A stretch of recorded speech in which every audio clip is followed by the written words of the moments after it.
Hola, nuevamente aquí Lilian Medina. Vamos a platicar un poquito, ya que es el mes de prevención del cáncer, eh, acerca de los duelos que vivimos cuando tenemos un familiar con este diagnóstico o que nosotros estamos viviendo con esta enfermedad. Lleva consigo muchos tipos de duelos diferentes y dependiendo del rol que estemos desempeñando es conforme lo vamos a sufrir o a vivir, ¿no? Entonces, desde el momento en que nos dan el diagnóstico, nosotros pues empezamos con un duelo. ¿Por qué? Pues porque empieza esta pérdida que tenemos de la salud, si nos dan el diagnóstico a nosotros mismos, que somos los que tenemos la enfermedad, y también como familiares que acompañamos a una persona que tiene cáncer, pues empieza este duelo también de sentir que perdemos a la persona. Nosotros estamos acostumbrados a escuchar cáncer y es un sinónimo de algo fatal. Sí, mucha gente fallece de esta enfermedad, pero también hay mucha gente que se salva. Entonces, tenemos sobre todo que estar muy bien informados, por eso este tipo de campañas que se están realizando, porque la información nos va a ayudar bastante a cómo sobrellevar este tipo de enfermedades, información de la enfermedad en sí y de cómo nosotros podemos ir apoyando a este familiar, no solo físicamente, sino también emocionalmente y cómo ayudarnos a nosotros mismos de manera emocional, porque es una de las partes que sale más afectada también en una enfermedad como esta, no solo para el paciente que está enfrentando a lo mejor el deterioro de su cuerpo, el dolor o el enfrentar su propia muerte, sino también los familiares, porque cuando tenemos a una persona enferma en casa, a un familiar muy querido, nosotros tenemos mucho miedo de lo que puede pasarle a nuestro familiar, mucho miedo de lo que va a pasar con nosotros si le pasa algo malo a ese familiar, de los gastos económicos, de cómo lo vamos a cuidar, porque hablando fríamente, pues también se lleva mucho gasto económico el tener a una persona enferma. No hay dinero que alcance, muchas veces por ahí se oye esta frase, y es la verdad. Aunque estemos tratándonos en una institución, son muchos gastos extras que llevan y a veces tenemos o alguien tiene que dejar el trabajo porque tiene que cuidar a la persona y entonces esto conlleva no solo el gasto, sino también la pérdida de una entrada. ¿Qué otro tipo de duelo vivimos? Pues el duelo de nosotros como familiares, aparte de ver que se está deteriorando la salud de nuestro familiar, que tenemos que dejar a lo mejor amistades, el trabajo, a nuestros hijos o a nuestros padres, dependiendo de quién sea el enfermo, para cuidarlo. Entonces dejamos muchas cosas y eso también es un duelo para nosotros que se conjunta con el principal que es pues el perder a esta persona a la que estamos cuidando. Si nosotros somos los que estamos enfermos, pues entonces es el miedo primero a lo que vamos a sentir, a lo que va a pasar con nosotros mismos. Por eso recalco en la información para saber pues cómo prevenir lo más posible los tratamientos, qué me puede pasar, las consecuencias, los beneficios y esta información a lo mejor va a hacer que yo pueda tener un poquito de menos miedo.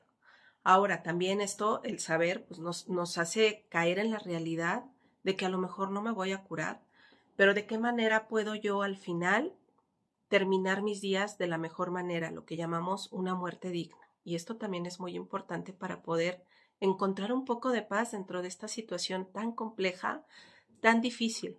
A veces entre el cuidador y el enfermo hay conflictos y no es que no se amen, pero es que es un mundo de emociones, de miedos, de preocupaciones, de dolor físico que están viviendo toda la familia.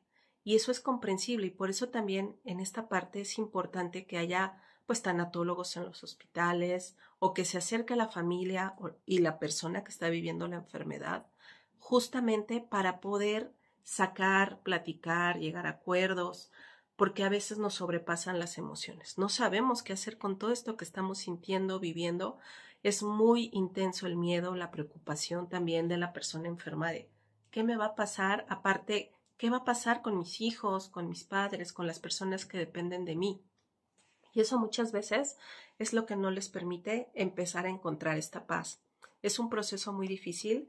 También el acercarnos a nuestra fe, a nuestro líder religioso, para tratar de encontrar, pues no la respuesta al por qué me está pasando esto a mí o por qué le está pasando al familiar, pero sí el encontrar la paz. Recordemos que en el duelo, pues muchas de las respuestas no pueden ser contestadas, pero sí tratar de encontrar la paz de alguna manera, alguna explicación que nos den, que nos ayude pues no aceptarlo, porque es muy difícil y toma mucho tiempo, pero así a irlo sobrellevando y a poder dar este apoyo, ¿no?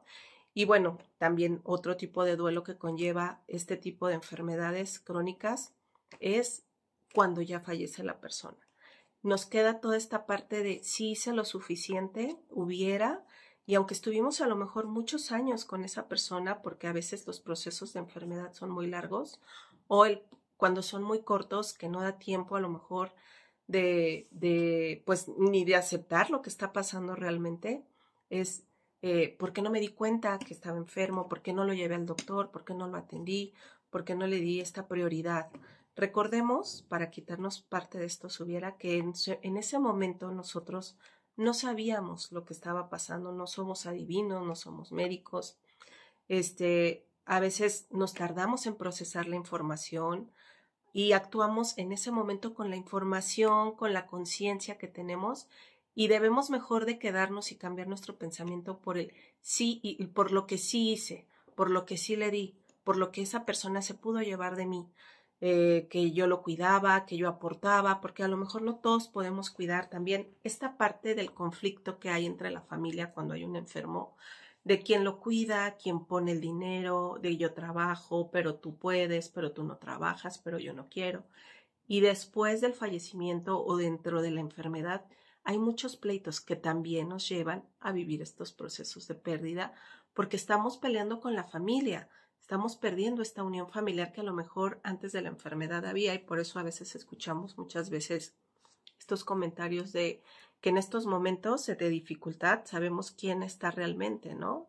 Y a veces nos llegan a sorprender personas que no son de nuestra sangre, pero que están ahí para apoyarnos y es de quien nos tenemos que agarrar junto con la fe, junto con las actividades que podamos realizar para poder salir de esta difícil situación, buscar grupos de ayuda, buscar profesionales, psicólogos especializados en tanatología o tanatólogos, que son las personas que podemos apoyar, que podemos escuchar, que estamos dispuestas a eso, porque es un proceso muy difícil. Entonces, eh, recordar, informarnos, hablarlo. A veces también está esta parte que le llaman la conspiración del silencio, que es muy importante, que es cuando la familia no quiere decirles a todos lo que está pasando, incluso al enfermo. No son honestos con esta persona y no puede la persona decidir sobre sí, sobre su cuerpo, que es un derecho que tenemos todos. ¿Cómo queremos terminar nuestros días? En otros videos les hablaré de esto que es la voluntad anticipada, de cómo queremos terminar nuestros días dentro de la enfermedad, en dónde queremos terminar, en el hospital, en la casa. A veces no podemos decidir, pero sí podemos dejar dicho o por escrito qué es lo que queremos y que se respete esa parte de nuestra voluntad. Y también es otro de lo más, porque la familia entra en conflicto nuevamente para los que cuidan a la persona enferma.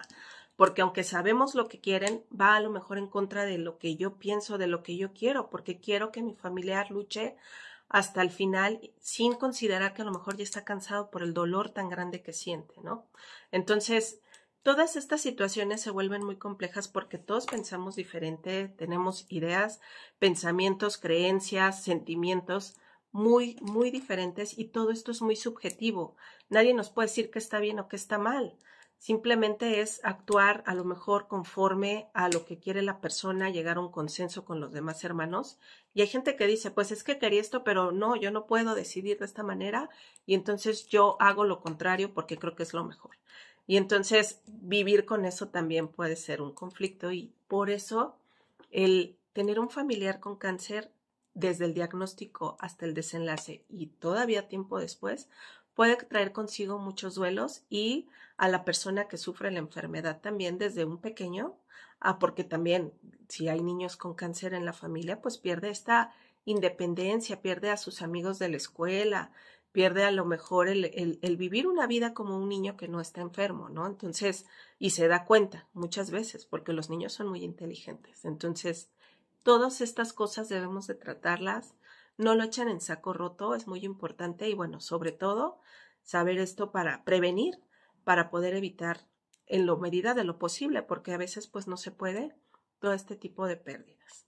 Les mando un gran abrazo si están pasando por alguna situación así y recuerden que para eso es este espacio, para que ustedes puedan expresar y decir cuál es su opinión, si lo han vivido o si le quieren recomendar a alguien que lo esté pasando, ¿qué le dirían? Un abrazo muy grande a la distancia.